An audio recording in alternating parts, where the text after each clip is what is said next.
د موبین صاحب د تېرې شپې د لایو په اړه باندې موبین صاحب خپله وضاحت ورکوي، هغه له تاسو سره شریک کوم چې له حسیب ځواک او له حمزه سره د ده مرکه او هغه مرکه کې یا موبین صاحب کته کړی و، نو نن موبین صاحب خپله لایف راغلی او هغه ټول وضاحت چې نجیب ته ولې موبین صاحب توهین کړی ده، ولې حسیب ځواک د امارت مشرانو توهین کوي، او موبین صاحب د افغانستان و ولس ته څه پیغام لري، او هغه خلک چې د حسیب یا د حمزه په لایفونو کې شرکت کوي هغو ته کم پیغام لري.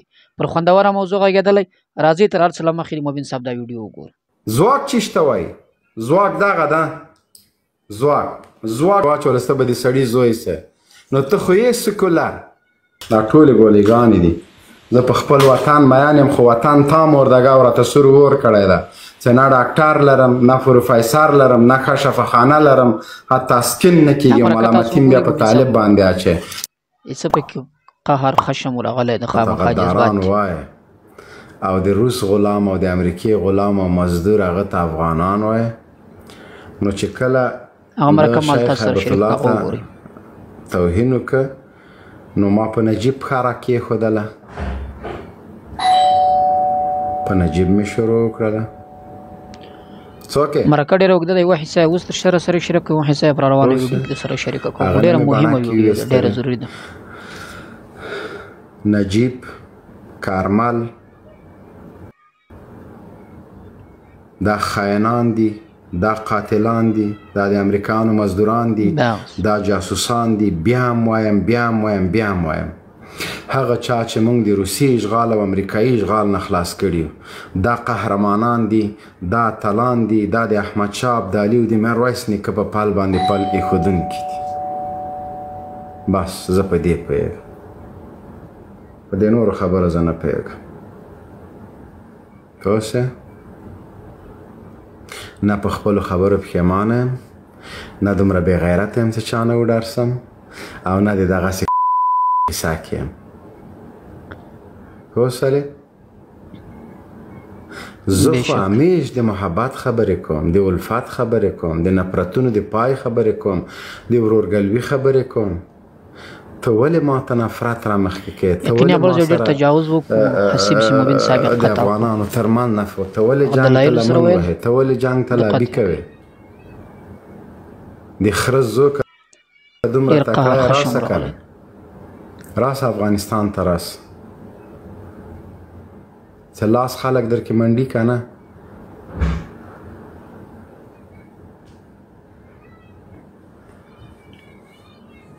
مرکه تر پایه وګورئ. وای د خدای دپاره په دې نیمه شپه باندې دا این جانب ده. میلمه لږ څه تر هغه نه به خبرو څخه فارغ نړۍ سره په اړیکه کې یم. نو دا خو زه خزتي وروره انټرنیشنل لابیګار شول. د احمد یم راپورته کړی اوس. پوه شوئ؟ نو په انسانیت باندې مخکې لاړې نه، په شرافت باندې مخکې لاړې نه، محبت باندې پوه نه سوې. موږ د وخت حاکمان یو، موږ د دې وخت حاکمان یو. موږ په خپل دښمن باندې هم رحم کوو، په خپل دوست هم کوو، د امنیت دپاره، د سوکالۍ دپاره، د افغانستان د پرمختګ دپاره کنې هر څه مو له وسه کېږي.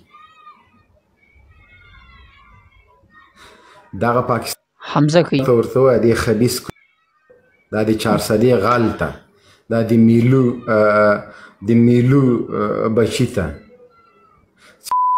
د ځان له غلامۍ نه خلاص که، ته د ځان د فوز له درندګۍ نه خلاص که، ته د وحشت او له دهشت نه ځان خلاص که. ته یوازې له دالخور نه ځان نسې خلاصولی، ته راځي د دومره لوی او قهرمان او اتل هیواد په سرنوشت باندې خبرې کوي چې په یوه پیړۍ کې درې امپراتورۍ ړنګې کړلې. ته د پنجاب د لنګمار نه ځان نسې خلاصولی. ته ما ته د غیرت درس راکوې، ته ما ته انسانیت راښیې، ته ما ته شرافت راښیې. ته له نایټ کلب نه نیشه راسې دلته ما ته غرې وهې، بیا دې زه کته ولې کړله؟ ما سره به د دلیل ویلي، ته به زما مشرانو ته توهین کوې، زه به بیا د نجیب په خوله کې د خپلې ملولي نه ورکوم. ته به زما مشر ته پنجاپی او پاکستانی وایې، ته به بیا خپل مردار او جاسوسان له مانه ګټې. قسم مې دې په خدای چې له دې نه وروسته یو زه په دې روغ لیوني کېننومه. پر پدرم څه ډېر ښه شم راغلی مبین ته. هله چې له افغانستان نه وتښتېده، هله چې افغانستان یې پرېښوده، هله چې طالب پې باندې فشار راوړه. وروره طالب ولې په ما فشار راوړي؟ ولې له افغانستان نه وتښتمه؟ زه تا غوندې مردګاو یم چې زه به خپل هیواد پرېږدم؟ زه تا غوندې جاسوس او بېناموس یم چې زه به خپل هیواد پرېږدم؟ قسم مې دې په خدای چې د ټول دنیا عیش او عشرت بلډینګونه او سرمایه د خپل هیواد په یو ګارد باندې د خپل غجلې په خوشحایي باندې وار نه کړم. او دا مې حق ده من حیث یو افغان چې د نړۍ هر هیواد ته لاړ شم. زه تا غوندې بې غیرته نه یم. دا ویډیوګانې چې زه کوم د همدې دپاره یې کوم چې زه هر رقم ژوند غواړم په نړۍ کې کولی شم. دا عیش او عشرت دا مردګویانې چې ته کوې په امریکا او په اروپا کې، قسم به خدای دا سبا وغواړم امریکا ته درتللی سم. نر سره د ډغرې مه وهه. زما خپل میشن ده، زه په هغه میشن باندې مخکې ځم. داسې ګوتې د چا کومم ولا د ټرمپ له څنګه م له دې غوږه ونیسم رامولم. دا مې صرف تاسو ته ثابته کوله. که د غواګانو کار شروع کړي، خوشحایو ته ناست ده، د غوا کونې ته ناست ده. که چا سره مرسته وکړي وایي پیسې دې له کومه کړلې، که یو جای واخلې یو کور واخلې ته خو غلې، که له هېواد نه لاړ سې او چېرته ته خو وتښتېدلې و د بې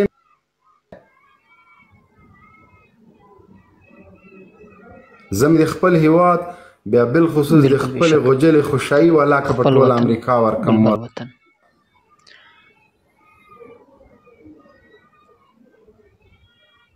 هر چا باندې ټاپې وهئ، په خپله په یوه پښه غره ورکوئ، راځئ موږ ته غرونه راکوئ د بېناموسه به. ولې دې کته کړم؟ ما خو همیش تا سره په متقابل احترام خبرې کړي. توهین دې د ما مشر ته وکړه، د مشر په خوله کې مې درته لونګین کېښوده. کته کولم دې ولې؟ ته په ما غازي، ته خالد بن ولید نه منې، په ما غازي امان الله خان منې. ته پیغمبر نه منې، په ما غازي امان الله خان نجیب منې. ته عربي قرآن نه منې، په ما باندې د لیلن کتاب منې. توهین نه توهین به مې مستدرته ویلي دي، توهین به چا مشر توهین مه کوه، ستا مشر به توهین نه کړي. نصیحتونه به نه راته کوئ، قسم به خدای دا پاور بینک په پرونۍ مرکه کې اولین نصیحت هم ځان ته کور کې وکړئ. په کور کې څوک د سره په یو کاسه ډوډۍ نه خوري، دلته ټیک ټاک ته راسئ نصیحتونه هم شروع کړي د ټیزن زامنه.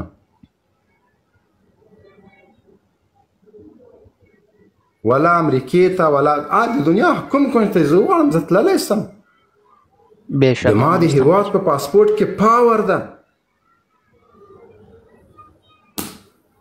هېواد نه وتښتېدلې، ټولې رسنۍ هم په سر اخیستې دي. زه قسم به خدای زه مریض یم، زه خپل تکلیف لرم. دغلته راغلی یم صاحب خپل علاج وکړم. زه دلته نه عیاشي ته راغلی یم، نه بدماشي ته راغلی یم، نه بل شي ته راغلی یم.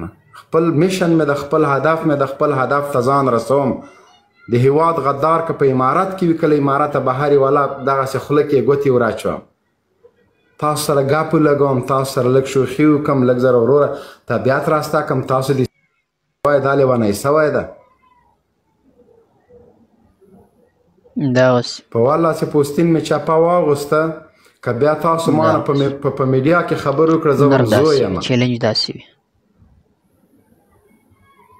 زه عاجزي کوم، زه ملنګي کوم، زه کبر نه کوم، زه غرور نه کوم. ټیک ټاک ته ولې راغلې؟ ولې ټیک ټاک د دې مور ایجاد ده؟ فیسبوک ته ولې راغلې؟ ولې دا د عادي جوړ کړی ده؟ او ټویټر کې څه شی کوې؟ ولې دا د خور دا ایپ جوړ کړی ده؟ څه شی دی؟ ولې څه به کومه؟ یا خو پر پدا دغه دوستان د مبین ساده مرکه ډېره اوږده ده، انشاءالله نوره هم ډېره خوندور سره لونګین ده او داسې نور کسان دي، خو 2 ساعته یو نیم ساعت غږېدلی، خو نه مبین ورته نه ورته حسیب ځواک حاضرېږي او نه ورته حمزه حاضرېږي. دا معلومه خبره څوک ملامت یا غلا میدان نظام باسي.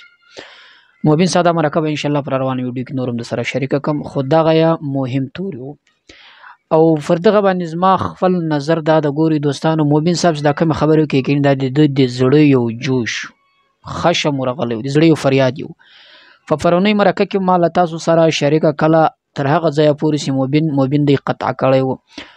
حادثه وګورئ د امارت اسلامي د طالبانو پر مشر پر شیخ هیبت الله صاحب باندې وار وکړي توهین یې دغه وکړي. مبین مجبور اوسو چې د پر مشرانو باندې توهین وکړي او دا بار موږ ویلي چې د چا د مشر توهین مه کوه ستا د مشر توهین به نه کېږي. د چا مشر ته بد رد مه وایه ستا مشر ته به هېڅوک هم بد رد نه وایي. د چا د مشر عزت وکړه ستا د مشر عزت به خامخا کېږي. دوهمه خبره په دلایلو کې په چوکاټ کې د ننه باید له یو بل سره سر خلاص کړي دلایلو سره وایي بحث سره وکړي. بحث دا نه ده نه دې ته بحث ویل کېږي چې هغه درته یو خبر وکړي او ته د هغه د جواب نه قطع کوي دا ستا په مخه نه دې ته نه وایي دا ستا کمزوري ده دا ستا له میدانه څخه تېښته ده بلکې تر پایه پورې به تر هغه سره بحث کوي چې یا دی ملامت کړي یا ځان ملامت کړي او دا معلومه خبره ده چې ځان څوک هم نه ملامتوي نو ته به کوشش کوي چې هغه مقابل لوري چې ځان دښمن بولي هغه ملامت کړي.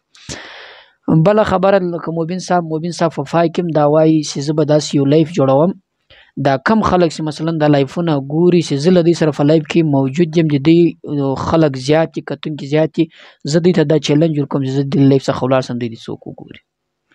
نو دوستانو دغه ویډیو د لدینه بعد هغه کومه مهمه ویډیو هم دغه ان شاء الله پر داسې کریم باندې در سره شریک کوم د مبین صاحب د زړه یو فریاد او ورسره لونګین صاحب چې داسې یو خبره کړې څوک چې د غاړې ور اخواته یعنی په پاکستان کې داوا ناست او داوا د افغانستان کوي او د پاکستان جمهوریت یې ورسره منلی په هغه باندې باور مه کوئ په هغه باندې دې باور مه کوئ چې دا به موږ افغانستان ګټي او دا یې هم ویلي چې محمد خان صاحب دا څو کاله 40 کاله موږ دې ته روزی موږ ورباندې باور وو چې دی به افغانستان ګټي خو کله چې عمر ورباندې تیر سو دی له دې خوا خلاف سو دغه رقم د باچا خان کورنۍ موږ 40 کاله روزله د غاړې هاخواته خو کله چې مثلا دته سټان یا څه ملاو کړل سو د پاکستان طرف ونیوی نه د افغانانو له غصه څخه لاس واخیستی نو په دې مو باور نه کوو او دغه رنګه مثلا چې حمزه صاحبزاده د هغه هم د غاړې ور اخواته د افغانستان دعوه کوي د افغانستان په مسایلو باندې غږیږي حق نه لري چې د افغانستان پر مسایلو باندې وغږیږي.